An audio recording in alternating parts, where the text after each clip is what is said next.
I want to continue talking about spending today in the Money and Wealth series and give you some practical exhortation in addition to what I talked about last Sunday. I don't have a lot of scripture today. I do have some that I'm going to give you preliminarily, but in the outline itself, it just so happened that it kind of fell in a place where there's just a bunch of stuff and not a whole bunch of scripture. So I want to talk about vehicles today, and just as a warning, I may offend some of you. I don't know. May step on some toes. I know I've been talking about this for like 12 years, but I don't think I've gotten the point across very well or something, so I figured I'd try it again. I'm covering this because, not because I like to be mean or whack people upside the head or make you feel bad or anything like that. I do it because I care about you and I care about your financial future. And if you don't get the vehicle thing right, it's pretty difficult, if not impossible, to get your financial future right. Because the vehicles are such a huge thing. They're such a huge expense. And if you don't do it right, they'll run you broke. And so that's why I think this is important for me to talk about. It's a very practical thing, obviously. Like I said, I don't have a lot of scripture, but I do have some scripture that I've already talked about. I'm just going to review that and show you that what I'm going to talk about today is basically like a practical exposition of what these verses are teaching. Let's look at Proverbs 21 and verse 20. First of all, I've been over this verse many times already in this series, but it's a go-to one. Proverbs 21:20. There is treasure to be desired, and oil in the dwelling of the wise, but a foolish man spendeth it up. And if there's one place where foolish Americans spend up their money more than anything else, it is on vehicles, specifically new vehicles financed, or leased is even worse than that. But that's, if you're looking for a place where you're spending up a lot of your money, vehicles, it's number one. Actually, it would be number two. Your house would be the first thing, but the house is more understandable because they are very expensive, and you these days, you have to spend a lot for a house, period, if you want to live anywhere. And that's unfortunate. I hope that changes. I hope it goes back down. So if you're on a 30-year mortgage, that's definitely your biggest waste of money in your entire life, for sure. That's hundreds of thousands of dollars in interest spent. But the next thing after that is the car. The actual cost of the car, and then all the interest paid on the car, on the loan and all that. That's a huge, huge thing. So if you want to get your spending under control, right there is line item number one. If you want to have treasure and oil in your dwelling, what you have parked in your garage is going to determine that, largely. You remember the section on investing, and we looked at like compound interest and how a little bit of money invested over time. If a person that has the average car payment took that payment and put that invested it in retirement, he'd be a multi-millionaire many times over by the time he was ready to retire. Like I said, this is really important. Proverbs 22 and verse 7. Proverbs 22:7. The rich ruleth over the poor, and the borrower is servant to the lender. I don't know what the percentage is, but I would guess 90% of people, when they buy a car, they finance it, which is unnecessary. It's foolish. It's unnecessary for anybody. It doesn't matter what your income is. You think, poor people have to finance cars. No, they don't. Nobody has to finance a car. You know why? Because if you take out a loan on a car, that means you can make the car payment, right? I assume you don't take out a loan if you can't make the payment. If you can make the car payment loan, you can pay that money to yourself in a bank account and pay cash for the car in a few years. Right? That's what I mean. Nobody has any excuse for having a car loan, ever. If you're starting out with nothing, just save up whatever that car payment would be, just literally for a few months, and buy yourself an old clunker. Save it up for a few months more. Trade in that old clunker and buy something twice as nice, which is, a half-decent old car. Save up for a few more months or a year, trade that thing in, and buy another one. And before you know it, you're in a decent car.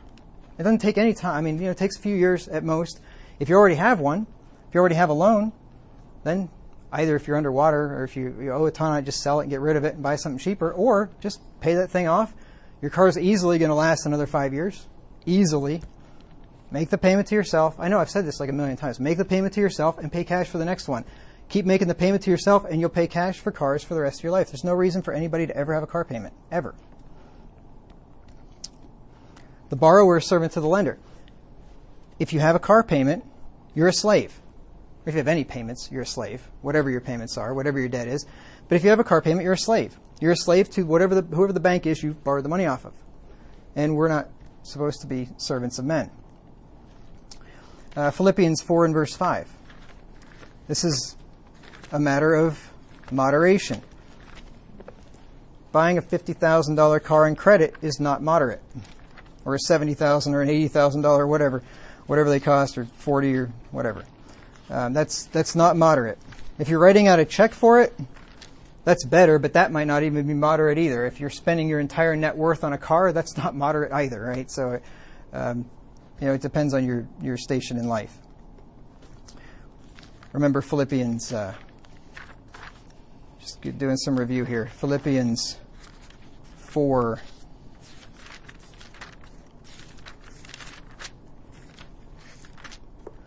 And verse 5, let your moderation be known unto all men. The Lord is at hand.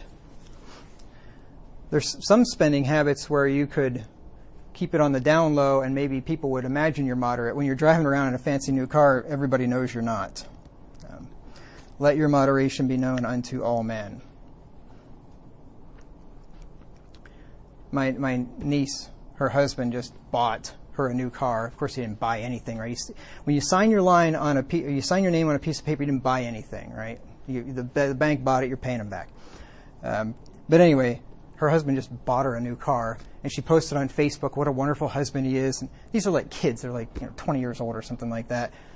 And I'm thinking, good job! You just embarked on a life of debt servitude forever, and bragged about it on Facebook. Way to go! Hebrews 13 and verse 5. Hebrews 13 and verse 5. I assume they financed it. It's possible that these kids somehow managed to underconsume and pony up the 30 grand for this thing or whatever it was. I'm assuming, so maybe I'm wrong. But anyway. Not that they couldn't. I mean, they could have, if not by age 20. I mean, in a couple of years, they easily could do it if they really wanted to. All they have to do is make that payment to themselves, and they could have bought the dang thing in a few years, right? It easily could be done. Hebrews 13 and verse 5. But you know what they would do if they saved up that 30 grand or whatever?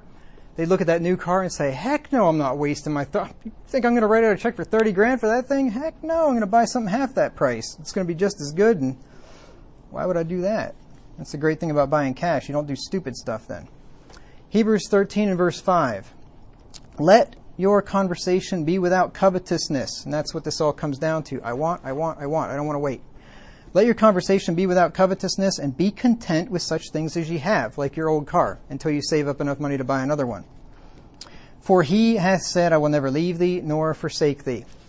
He won't leave you or forsake you on the side of the road either, if you have an old car. Let me tell you, I've driven old cars my whole life, usually between 10 and 20 years old. Not saying anybody else has to do that. And you know how many times I have been left on the side of the road, broke down, driving old cars. Everybody tells you can't buy if you drive an old car, you're going to be broke down. You're going to be stranded on the side of the road. You know how many times I've been stranded on the side of the road in 27 years, whatever, of driving? You know how many times? One time. Now, I've been blessed, don't get me wrong, but driving old beater cars much of that time, at least older cars. One time I had an alternator blow up and in college. My dad came out, brought me another alternator, put that thing in, and I was on my way. One time I've been stranded on the side of the road in 27 years driving old cars. So don't believe the lies that say, if you have an old car, you're going to be broken down. I live halfway across the country from my family. I have, for the last 12 years, driven halfway across the country, round trip, every year in old beater cars. And it's not because I maintain them well either. I don't do anything to them. You know me. I change the oil once a year. I don't do any, I mean, I embark on a 2,000-mile journey. I don't even look at it. I mean, I look at the tires. Oh, it looks like an air in them, I guess, you know. I probably check the oil before I go on a 2,000-mile trek. That's it. I mean, I literally do nothing. Driving these old cars. Like I said, I've been blessed. I'm not saying it can't happen, but I know people that drive new to newer cars that have had way more car trouble and breakdowns than I have in these old cars. So don't believe the lie that, you know, I got to have a newer car, I'm gonna break down. Hasn't been my experience anyway. All right, so let's get to it here. One major reason that most Americans are broke, and will be for the rest of their lives, is vehicles. And if they're not broke, they have very little saved, and they probably will for the rest of their lives. It's because of vehicles. Like I said, I've been harping on this for 12 years. I don't think I've gotten my point across very well yet, so I'm going to do a little more. But I'm not alone here. This is not just the ravings of a crazy preacher. Let me read to you from The Millionaire Next Door, Thomas J. Stanley. I know I'm like one of the rare voices that are crying in the wilderness on this subject. I shouldn't be. I was just born 100 years too late, that's all. If I was born 100 years ago, I would be normal and all the rest of the world would be completely insane. Now I'm the weird one and the rest of the world's normal, supposedly. But 100 years ago, it would not have been so.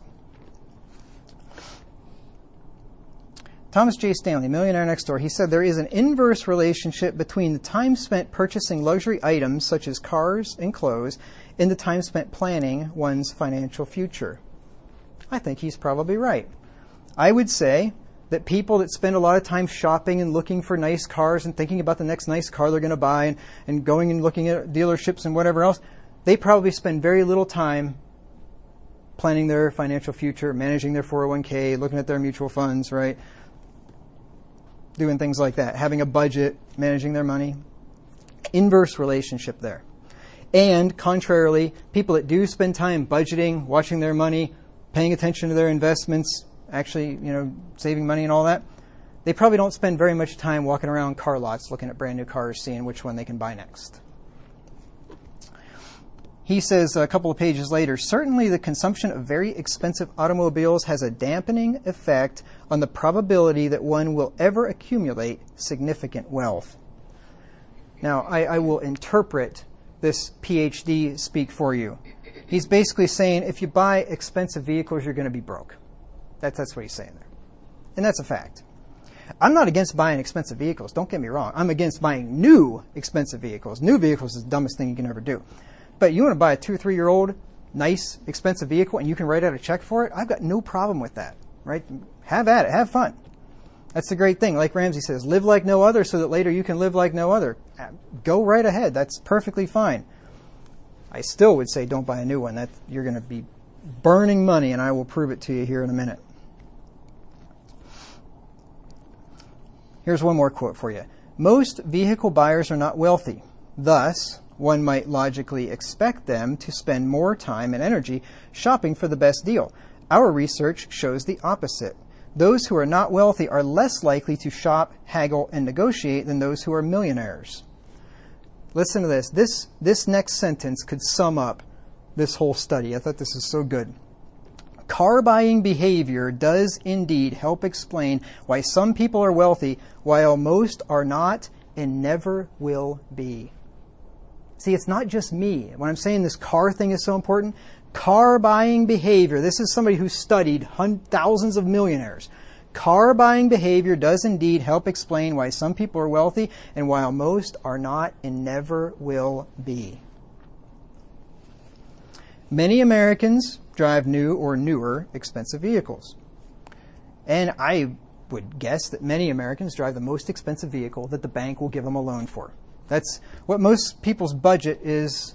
Most people's budget is determined on what the bank will give me. Whatever they'll loan me, that's the vehicle I'm going to buy. That's why most Americans are broke. Just look at the number of people who drive large SUVs and pickup trucks today as daily drivers. They're everywhere. You go to Walmart, it's like you are in a SUV pickup truck dealership. The other day, it was so funny. We pulled into Walmart, and it was just a kind of a coincidence thing. We went down the line and we parked, and it was literally It was white SUVs. Every single one. I think I counted like 8 of them in a row. White. It literally looked like an SUV dealership sitting there at Walmart. I'm not opposed to SUVs. They're nice. I plan to buy one someday, probably. But I got no problem with it. I got no problem with pickup trucks, if you're actually buying them.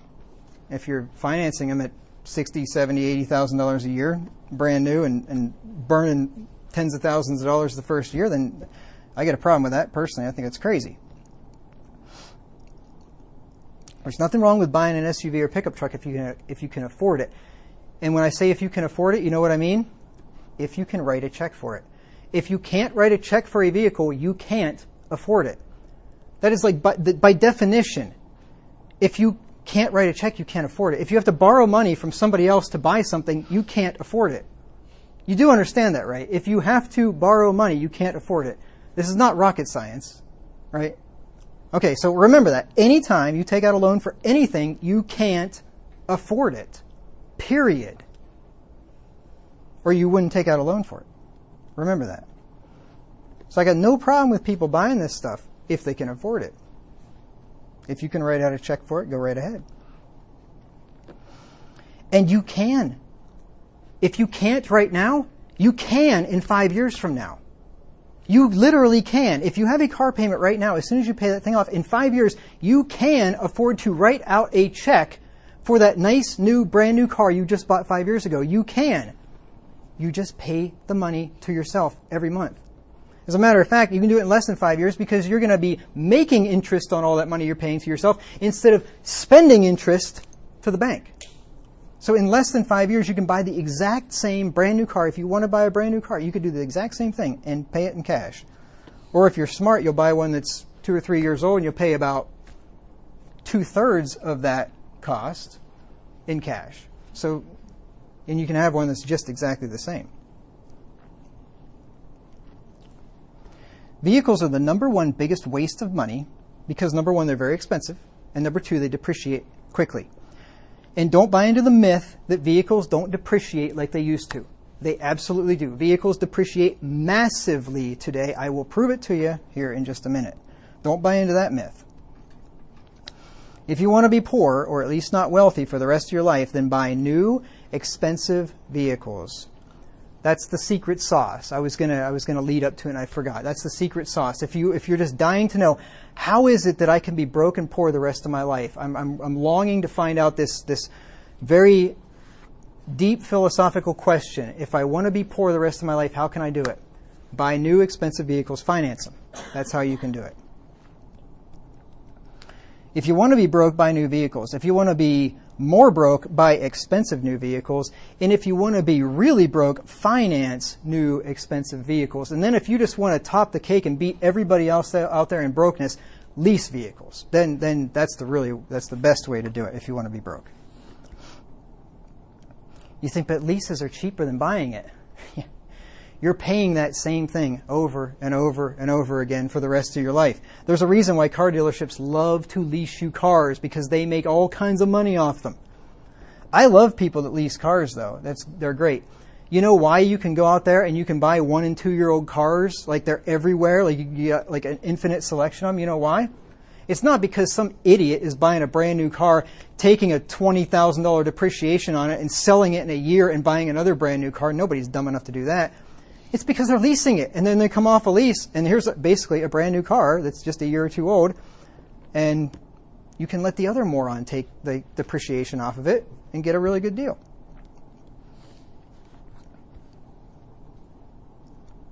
Even less expensive new cars are a huge waste of money because they depreciate astronomically in the first year or two. According to CarEdge, you can check this out, caredge.com/depreciation. New vehicles depreciate around 20 to 35% in the first year and around 44 to 55% in the first 5 years. I'm going to give you 6 examples below to show this. And that's a huge amount. In the first year, 20 to 35% gone. Right? Remember, just think about it. You just went to the bank, you took out $10,000, $15,000 in cash, you invited all your friends over, you threw it in a big pile in the yard, lit it on fire, and cooked hot dogs over it. That's what you do every time you buy a new car. For the first year, you just burned up that much money. So let's look at some examples. Now, I've picked the following examples completely at random. I just went and I just did just a random number generator, and then I just picked out 6 vehicles just completely randomly. I picked a Chevy Malibu, a Honda Odyssey minivan, a Chevy Silverado 1500 pickup, a Chrysler minivan, a Ford Escape, and a Jeep Wrangler Rubicon at complete random. Of course, I'm joking. I didn't. I picked the cars that we all drive, right? I did that for a reason, a couple of reasons. Number one, nobody can say that, oh, you just picked vehicles with high depreciation rates. If I did, then all of you are really bad vehicle picker-outers because you picked out vehicles with really high depreciation rates. And nobody can say that, well, my vehicle doesn't depreciate like that. Oh, yes, it does, and I'm going to prove it to you. Okay, so let's look at these. Chevy Malibu. I'll start picking on myself first. I didn't buy my Malibu new. I didn't even buy it used. I didn't buy it at all. Somebody gave it to me. Bev, bless her heart. Bev wasn't a very good picker out of cars because these things depreciate like crazy. American cars do in general, based on what I've seen. But yeah, Malibus really depreciate for some reason. So a brand new Malibu 2025 costs $25,800. After 1 year, it's only worth $16,582. For most of the rest of this, I'm just going to give you round numbers, round it up to the nearest 100, 1,000, just to make it a little easier here. So moral of the story is don't buy a new Malibu. These things depreciate like crazy. That's $9,200 in depreciation in the first year, which is 35.7%. That means that if you buy a brand new Malibu versus a 1-year-old Malibu, you have just blown $9,200. You know what you did? You just blew almost $10,000 on perfume. You know why I say that? Why do I say that? If you buy a new Malibu or any new car, you just blew 10 grand or more on perfume. Why do I say that? Because the only thing you got for $10,000 was that new car smell. That is it. You literally got the new car smell and nothing more. Oh yeah, you got 1 year extra warranty. Big whoop-de-doo. It doesn't matter. The warranty extends. You buy a 2-year-old car, you get to keep the car's warranty anyway. And my goodness, what kind of a 3-year-old car breaks down anyway? If you're buying a new car and you think, well, I got to have that 3-year warranty because this thing's probably going to blow an engine and a transmission and a transfer case and whatever else in the next 3 years, you didn't do a very good job of shopping. The 3-year, it's a big gimmick, in my opinion anyway. What kind of car breaks down in 3 years? That's crazy. I mean, I drive 20-year-old cars and they don't break down. I don't know. If I had a 3-year-old car and it broke down, I'd be extremely angry, warranty or not. So you got the new car smell. That's it. Because a 1-year-old car is identical to a brand new car. Assuming that the person took half-decent care of it. The dealership will detail it. They'll clean it up. It will literally look like a brand new car. It will be indistinguishable from a brand new car. It'll run like a brand new car. It'll drive like a brand new car. It'll be reliable like a brand new car. There is absolutely zero difference except the new car smell. I think a great business opportunity would be to create a perfume line that smells like a new car. I could charge $10,000 for it. Car dealerships could take it and spray it in 1-year-old cars and then charge 10 grand more for them. What a deal. What a deal. Now let's look at it another way. If you bought a brand new Malibu versus a 1-year-old Malibu, every day, every Monday morning when you drive to work, just imagine rolling down your window. I'm showing how old I am here. Like roll down your window, right? Nobody rolls down their window. Roll down your window and throw $177.27 out the window every Monday morning on your way to work for the entire first year. Each of those 52 weeks. That's what it costs you to own a brand new Malibu versus a 1-year-old Malibu. That's the depreciation. $177 every single week. Money out the window like that. Now, if you're rolling in the dough and you can afford to throw $177 out the window every Monday morning, go buy new cars. Probably ought to buy a few of them. But if you can't, maybe consider a 2 or 3 year old one. This, of course, doesn't include all the extra money wasted on sales tax. I mean, here in Missouri, that's like 10%, right? So tack on another 10%. That's another $2,500 onto that car. And interest on the car loan. You know, the days of 0% interest rates are gone on cars right now. You're paying 6% or something, right? So you're paying a whole lot more for that car. if you have a loan, which just about everybody does. Now, after 5 years, that Malibu is only worth $12,498, so $12,500. It's depreciated $13,000 after 5 years, which is 51.6%. So you wasted $13,000 if you bought the new Malibu versus the 5-year-old Malibu. Again, this is not 1972. A 5-year-old car is darn near like a brand new car, right? Cars run a long time. They don't really rust out here in Missouri. We don't have much of winters, right? I mean, if you're living way up in the north, they rust out pretty fast. But a 5-year-old car, I mean, I'd think like I'd made it. If I had a 5-year-old car, I've never driven a 5-year-old car in my life. The newest car I ever had was 6 years old, I think, and the rest of them have been a lot older than that. So but driving a 5-year-old car is about like driving a new one, and you can get it for half price. What a deal. And it'll easily run another 5 years without batting an eye, another 10 years, no problem. I mean, but easily another 5 years, and then sell it when it's 10 years old, and still a half-decent car. Buy another 5-year-old one, you get them half price. Even that, you buy the 5-year-old Malibu versus the brand new Malibu. Every single Monday morning for 5 years straight, you're throwing $51 out the window. Every day for 5 years, $51 out the window for that newer car. Doesn't include taxes and interest and all that stuff. All right, now I'm going to go more quickly through the rest of these. Honda Odyssey, brand new, $42,000. After 1 year, it's worth $33,000. So you lost $8,300 in depreciation. That's 19.8, basically 20%. Honda maintains its value better. If you look back on that other chart, I mean the Malibu, it's like a nosedive the first year. You look at that chart. The Odyssey is not as bad. It's sort of more of a steady decline. The Malibu nosedives and then sort of flat lines out. The Honda just thinks steady decline. Looks like a ski slope or something. But anyway, you lose 20% the first year, $8,300. It'd be like throwing $160 out the window every Monday morning if you bought that brand new Odyssey versus a 1-year-old Odyssey. After 5 years, the Odyssey's worth $23,000. You've lost $18,000 in depreciation. It's about 44%. That'd be like throwing $71 out the window for 5 years straight. Buying a 5-year-old one, buying a new one versus a 5-year-old one. All right, Chevy Silverado, $1,500. The prices were kind of all over the place. It was hard, but this is basically an average, $50,000 for a half-ton Chevy. Value after 1 year, $35,000. It depreciated $15,000 in 1 year. 1 year. New pickup versus 1-year-old pickup. You just blew $15,000 for a new truck smell. You'd be throwing $287 out the window every Monday morning on your way to work for a year straight.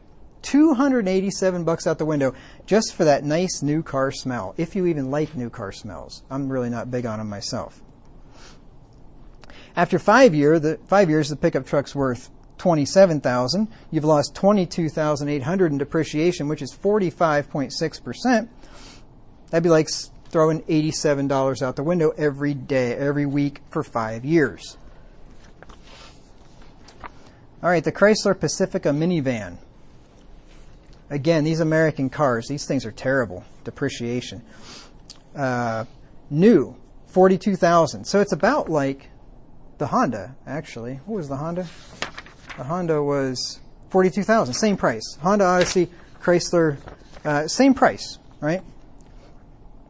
Remember the Honda depreciated 20% the first year? Look at the Chrysler. The value after 1 year is $27,500. It depreciated $15,000 in the first year, which is 35%. 35%. That's $287 out the window every week for the first year, just for that new car smell.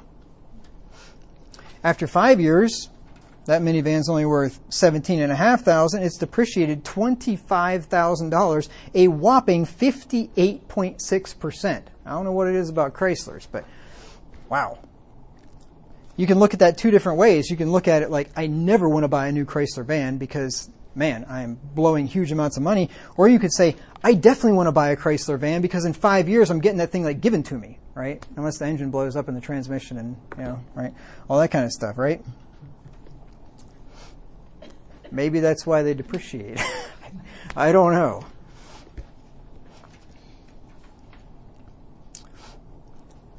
So that's, 25 grand wasted in the first 5 years. $95 out the window for the first 5 years. $287 out the window every week if I said that for the first year. And then a Ford Escape. Brand new, you're looking at about $32,740. Value after 1 year, $21,373. So it's depreciated about $11,000 in the first year. That's 35%. Again, huge depreciation. $11,000 first year. A brand new Escape versus a 1-year-old Escape is throwing $218 out the window every single Monday morning on your way to work for the first year. That's the difference between buying a brand new one and a 1-year-old one. After 5 years, it's worth 15 grand. You've lost almost 18 grand, which is 54.26%. And that's about $68 every single week for 5 years. And then the Wrangler Rubicon. That's about $54,522, brand new. After a year, it's worth $37,000. That's $17,000 of depreciation, 31.5%.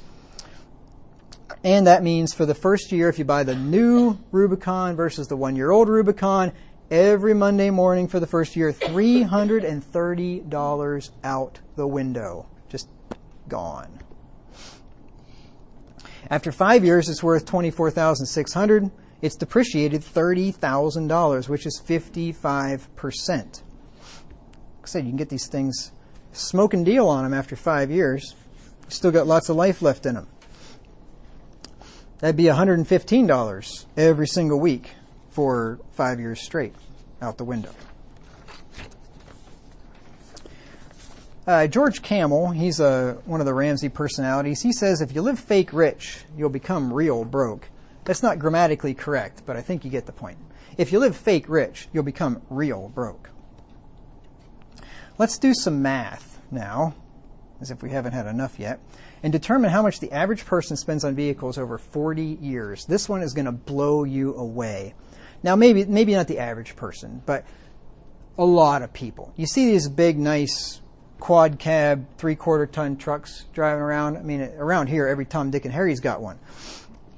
These things, if you buy them new, are extremely expensive.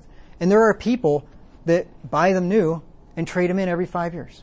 If you did that, if you bought one of these pickup trucks new and traded it in every 5 years, you wouldn't believe the amount of money you're going to spend. Watch this. We're going to look at a 2025 Ford F-250 four-door. It starts at, I mean, brace yourselves for this, $76,975. $77,000 for a pickup truck. Unbelievable. Unbelievable. And most of these people are using them as daily drivers. According to the depreciation calculator on CarEdge.com, after 5 years, the truck will lose $34,677 in value and only be worth $42,300. That doesn't factor in interest payments, taxes, and fees. If you financed this truck for 5 years at 6% interest, that truck will cost a total of, get this, $100,000. $100,314. That pickup truck cost $100,000 to the sucker that financed it. $100,000. I'm not that old, but I remember not all that long ago when I was like in college, you could buy a pretty decent house for $100,000. Now, these morons pay that much for a truck that depreciates massively over the next few years. Unbelievable. That means that after 5 years, the sucker who financed that truck would have lost $58,000.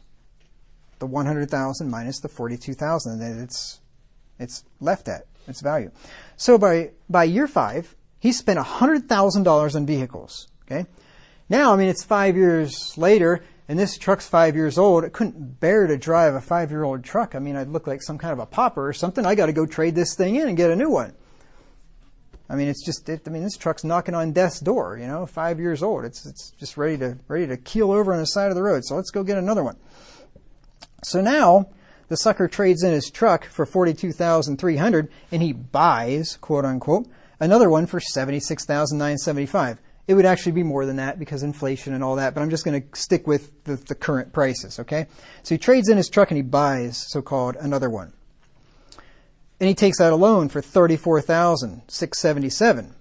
That's the difference between his trade-in and what the new truck cost, okay? So now he's got a loan for $35,000 basically. And if he financed that over 5 years at 6% interest, that truck is going to cost him $46,500. So by year 10, he spent $146,000 on vehicles. Spent $100,000 on the first one. He spent $46,000 on the second one. Now, every 5 years, he's going to trade in that truck for $42,000, and he's going to, quote, buy another one for $77,000. This will cost him a total of $46,000 and $46,500 with interest and taxes and fees every 5 years, not factoring in inflation. So by year 15, he will have spent $193,000. By year 20, he spent $240,000. By year 25, he spent $286,000. By year 30, he spent $332,000. By year 35, he spent $380,000. And by year 40, he's 65 years old, right? He's been doing this since he was an idiot 25-year-old kid. By year 40, he spent $425,000 on trucks. Almost $500,000 on trucks. And actually, he didn't really spend it on trucks. He just spent it on interest and depreciation. He just blew all this money for nothing. He wasted $500,000. Think about that. Is it any wonder that most Americans are broke? How much would he have had in his retirement if he would have put all that money or even half of it into a 401k? Millions and millions and millions of dollars. I mean, he'd be on the lifestyles of the rich and famous. They'd be interviewing him, ask, how did you make your first 10 million? I just didn't buy F-250 trucks my whole life. Man. Okay, so maybe you want to be more frugal. You want to buy a new truck and trade it in every 10 years. That's smarter, but it's a lot smarter to buy, one that's a few years old and trade it in every 10 years. You save yourself a bundle. But anyway, so say you buy the new Ford truck every 10 years, right? Well, the first year, the first truck's going to cost you $100,000, same as it did before, right? You get the loan at 6% and all that. So you spend $100,000 on the truck the first 10 years. Then after 10 years, he trades in the truck for $27,000. It's worth less than the other, than it was at 5 years. And now he takes out a loan for $49,000. That's the $77,000 for the new one minus the $27,000 for the trade-in. So he takes out a loan for basically $50,000 at 6% interest. By year 20, he's now spent $165,000 on vehicles. Every 10 years, he's going to trade that thing in for $27,000. He's going to buy the new one for $77,000. This is going to cost him a total of $65,000 every 10 years with all the interest and taxes and all that. By year 30, he will have spent $231,000, and by year 40, he would have spent $296,000. So almost $300,000. This is trading in every 10 years. Is it any wonder that most Americans are broke? $300,000. Now let's look at a new SUV, because that's what everybody drives these days. Trucks and SUVs, right? You see them all over the place. Nothing wrong with that if you can afford it. A 2025 Ford Explorer Platinum SUV starts at $52,000, $52,250. According to CarEdge, it'll depreciate and lose $24,000 in the first 5 years. It'll be worth $28,000. When you factor in the 6% interest on the loan and all that stuff and taxes and whatnot, after 5 years, that SUV is going to have cost you almost $69,000. So after 5 years, the sucker who financed this thing would have lost $40,000. $68,000 minus the $28,000 in depreciation. Or the $28,000 that's left, I mean. that it's currently valued at. So by year 5, he spent $68,000 on vehicles. Then in 5 years, he trades it in again. And he gets $28,000 for it, and he buys another $52,000 SUV. Be actually more than that because of inflation. And then he takes out another loan for $24,000. Finances that again, of course. And by that point, he's paid $33,000 for that car. By year 10, he spent $101,000 on vehicles. Every 5 years, he's going to do it. It's going to cost him an extra $28,000, $24,000. No, extra $33,000. Every 5 years, it's going to cost him an extra $33,000 with the trade-in, the interest, the taxes, all that. At year 15, it's $134,000, and on and on and on. You go down to year 40, $300,000. You buy a new SUV, you trade it in every 5 years, and finance them all, $300,000 in 40 years in a lifetime. Now, is it any wonder? I thought I did. Oh, it's also 10 years. I'm going to skip all the chase, cut to all the chase. If you buy a brand new SUV, that brand new Ford Explorer, and you trade it in every 10 years, you will have spent $209,000 on vehicles. So is it any wonder that most Americans are broke? Of course not. And one thing you want to remember is this is one vehicle. Most families have at least two, right? So Bubba that's buying the new F-250 every 5 years and spending $425,000. Susie, the soccer mom that's buying the new Explorer every 5 years and spending $300,000. Between the two of them and their two vehicles, they have spent, what, $725,000? $725,000? Mostly on interest and depreciation, at least half, probably more.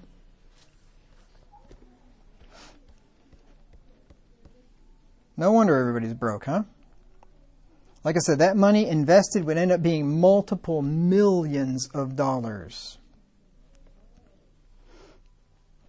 Now, like I said, I'm not telling you not to drive nice cars. Drive nice cars. Pay cash for them. Pay cash for quality, slightly used vehicles that are 3 to 5 years old. Never take out a car loan.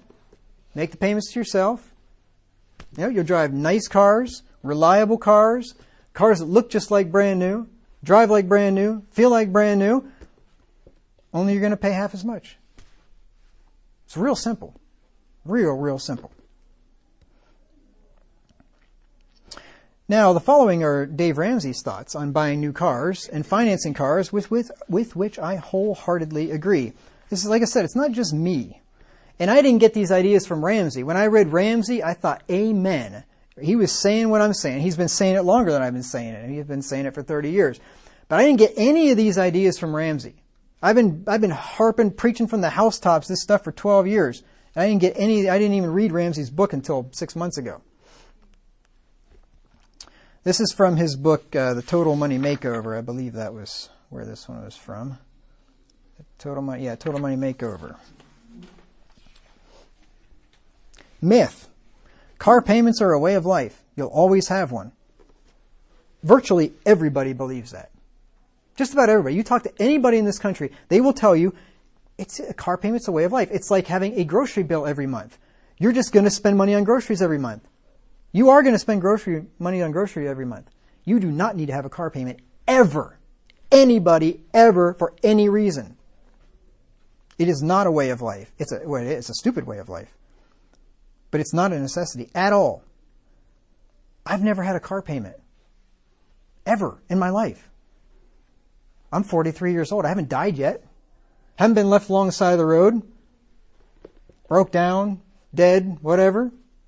Somehow I managed to survive without a car payment ever. And I'm 43. It's not hard.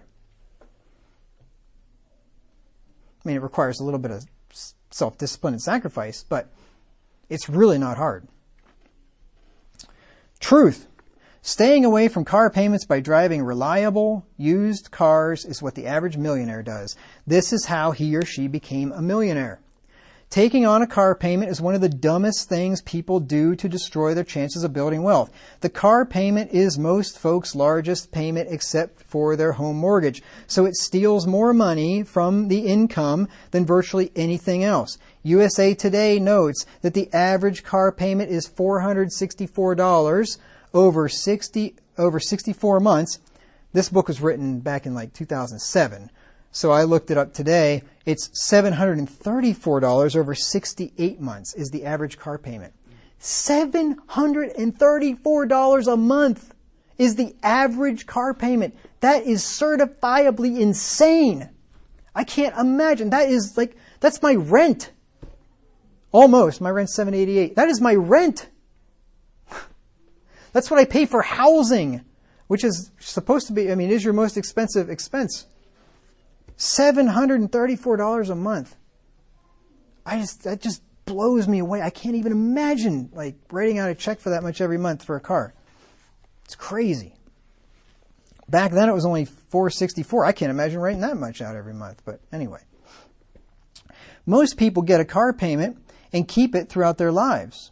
As soon as the car is paid off, they get another payment because they, quote, need, unquote, a new car. If you keep a $464 car payment throughout your life, which is, quote, normal, unquote, you miss the opportunity to save that money.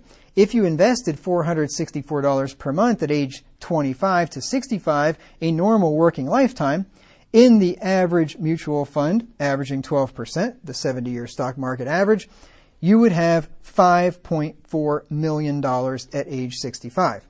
Hope you like the car, he says.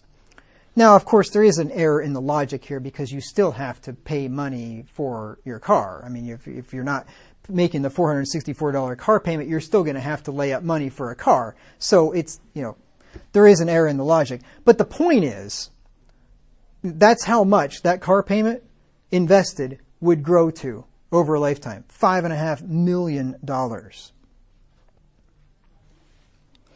Some of you had your nose in the air as intellectual snobs when I illustrated how bad rent to own is because you would never enter such an establishment. And yet you are doing worse on your car deal. If you put $464 per month in a cookie jar for just 10 months, you would have more than $4,000 for a cash car. And all these years later, you can still buy a cash car for $4,000, which is, it's not a nice car, but you can buy a $4,000 car. It lasts you, several years easily, even all these years later. So what he's saying is take that car payment for 10 months and you have bought yourself a car. Not a great car, but it's an okay car, right? I'm not suggesting you drive this is Ramsey again. I'm not suggesting you drive a $4,000 car your whole life. Don't be like Chad Wagner, in other words. But that is how you start without debt. Then you can save the same amount again and trade up to an $8,000 car 10 months later. $8,000 car, that'd be nice. I never paid that much money for one in my entire life. And up to a $12,000 car 10 months after that. In just 30 months, it's less than 2.5 years. In just 30 months or 2.5 years, you can drive a paid-for $12,000 car, which is a really nice car. Especially back then, even today, that's a nice car, $12,000 car. Never having made a payment and never having to make payments again. Taking on car payments because everyone else does it does not make it smart. As a matter of fact, if you do what everyone else does in pretty much any sphere of life, you're probably not smart. Because the multitudes are always wrong. Will your broke relatives and your friends make fun of your junk car while you do this? Sure they will. But that's a very good sign that you're on the right track. Having been a millionaire and gone broke, I dug my way out by making a decision about looking good versus being good. Looking good is when your broke friends are impressed by what you drive. And being good is having more money than they have. I love that. Looking good is having your broke friends be impressed by what you drive. Being good is having more money than they have. I think that's funny. And he writes again, today I am convinced that my wife and I are able to do anything we want financially, partially because of the car sacrifices we made in the early days. I believe with everything within me that we are winning because of the heart change that allowed us to drive old, beat-up cars in order to win. If you insist on driving new cars with payments your whole life, you will literally blow a life's fortune on them. If you are willing to sacrifice for a while, you can have your life's fortune and drive quality cars. I'd opt for the millionaire strategy. That's the thing. If you do it right, especially if you start young, you can have the nice cars and have lots of wealth. If you do it wrong, yeah, you'll have nice cars and you'll die broke. You'll have nothing left, as we've seen. No, you can't afford a new car unless you are a millionaire and can therefore afford to lose thousands of dollars all in the name of the neat new car smell. A good used car that is less than 3 years old is as reliable or more reliable than a new car. I actually believe that. I've seen plenty of people with new cars have problems with them. A new $28,000 car will lose about $17,000 of value in the first 4 years you own it. That is almost $100 per week in lost value. To understand what I'm talking about, open your window on your way to work once a week and throw out a $100 bill. I did get that idea from Ramsey. The average millionaire drives a 2-year-old car with no payments. He or she simply bought it. The average millionaire is unwilling to take the loss that a new car dishes out. That is how they became millionaires. They let all the other suckers take the depreciation and they get the deal. He continues in another quote. The car dealer will tell you that you are, quote, buying someone else's problems. Then why do they sell used cars? Wouldn't that be morally wrong? The truth is that most slightly used cars have gotten all the kinks worked out of them and were not traded because they were bad cars. Since almost 80% of the new cars this year will be fleeced, that's Ramsey's word for leased, because you get fleeced when you lease, more than likely you are buying a car that came off a lease. My last 2 car purchases were 1 and 2 year lease turn-ins with low miles. And Ramsey's a multimillionaire. He didn't buy new cars. He's too smart for that. If you understand what I'm saying about this huge loss in value, you now realize that 0% interest isn't really no cost. While the money to borrow isn't technically costing you, you are losing so much in value that you've still been taken. See, he's writing this back in the days of 0% interest car loans. We don't have those anymore. 0%, however, is used quite often by guys, seldom gals, to rationalize their, quote, need, unquote, for some new wheels. So even though the interest rate is attractive, pass it up, because the whole transaction still means throwing $100 bills out the window each week. Some people want to buy a new car for the warranty.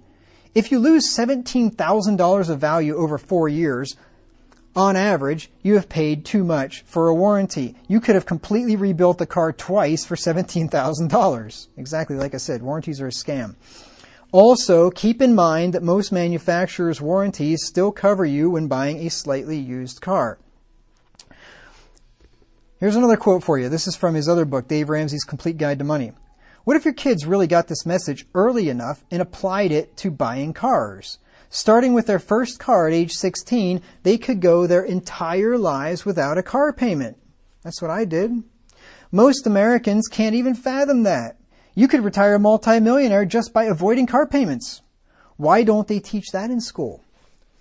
So Braden, here's your takeaway. Don't ever have a car payment. Don't ever take out a car loan. Every time you buy a car, you pay money for it. You pay cash for it. You hand them the $100 bills or you write out a check. Never take out a loan. They want you to sign anything and say you can make payments later, you can take it home now and you can pay for it later. Tell them to go jump in a lake. You tell them your pastor told you to tell them that. They're trying to screw you, trying to make you a debt slave the rest of your life.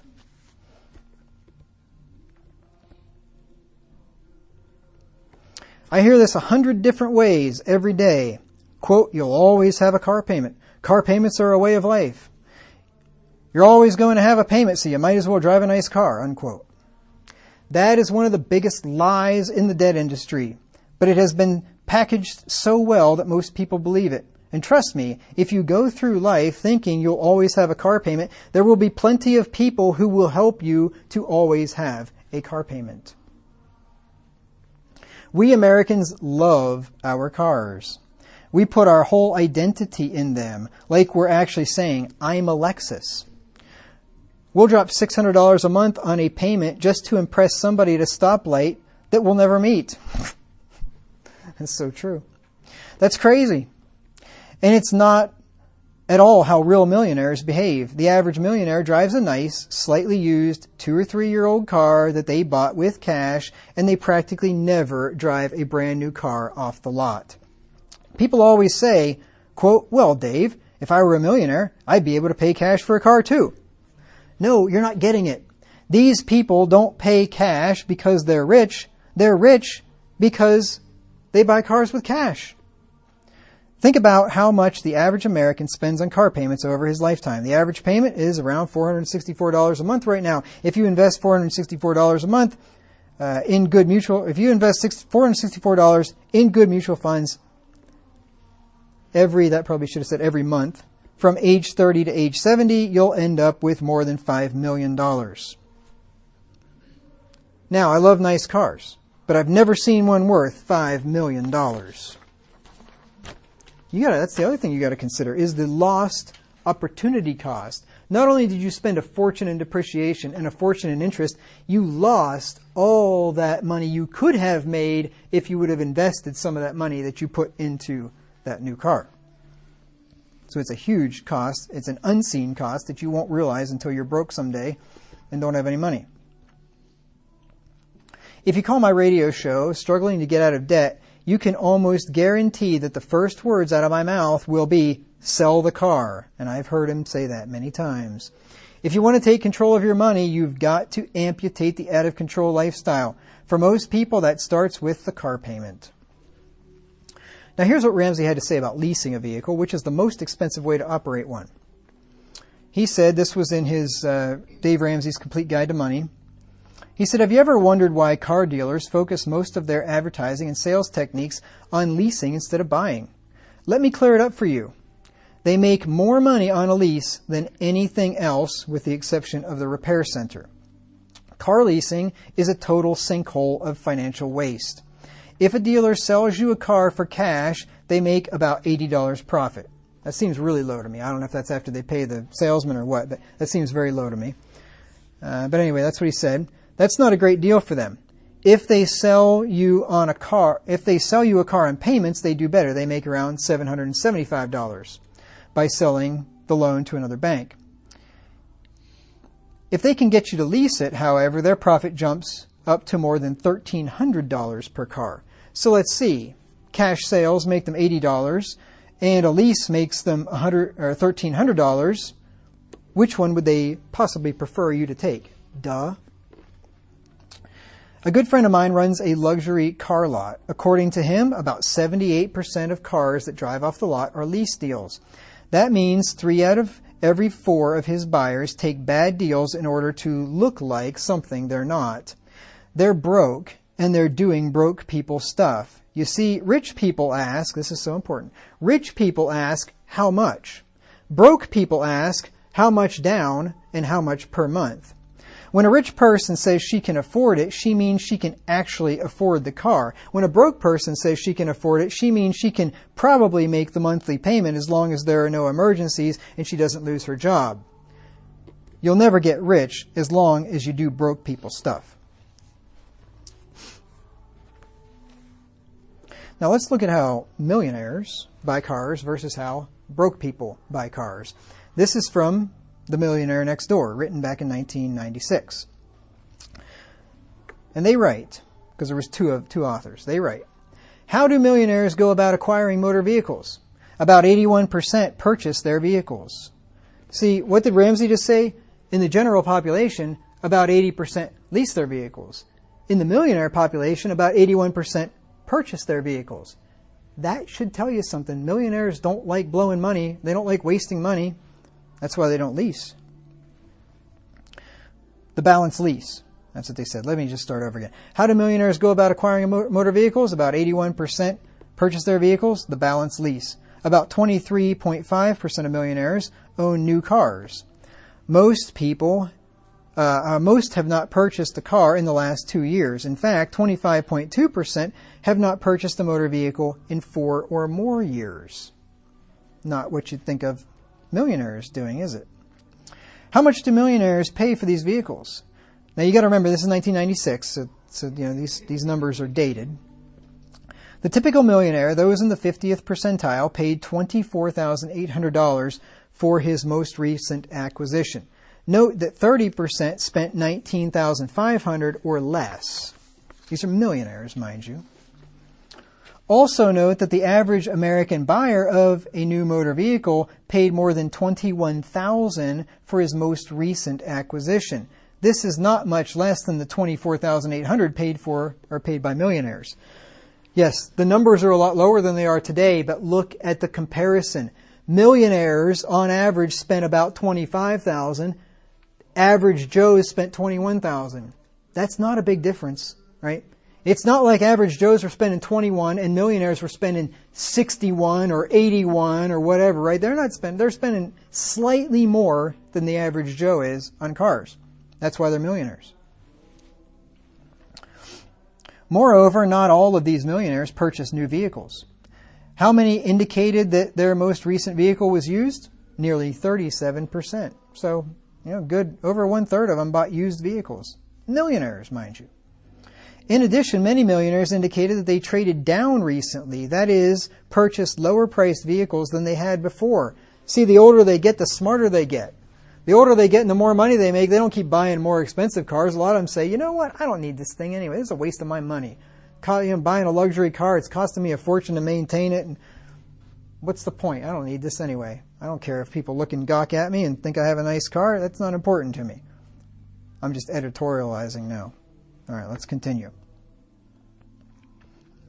What if the most that these millionaires should be ever paid? What is the most that these millionaires ever paid for their motor vehicles? 50% of the millionaires we surveyed never spent more than $29,000 in their entire lives for a motor vehicle. Pretty much every American spends more than that now. About 1 in 5, or 20%, never spent more than $19,950 on a car. 80% paid $41,300 or less to acquire their most expensive motor vehicle. What if we separate out from our sample those millionaires who told us that they inherited their wealth? Nearly 14% of the millionaires in our sample. The typical wealth inheritor spent, and this is interesting, spent in excess of $36,000 for his most expensive motor vehicle. In sharp contrast, the typical self-made millionaire paid much less, approximately $27,000, or almost $9,000 less than millionaires who inherited their wealth. Isn't that interesting? People that didn't work for it and inherited it blow it faster. People that actually worked for it spend less money, right? That's because they're smart. That's how they got where they are. Thus, the typical American buyer of a new motor vehicle today spends about 78% of what the typical self-made millionaire does for his most expensive motor vehicle. Think about that. The average American boob today spends 78% of what the average millionaire spends on his most expensive car.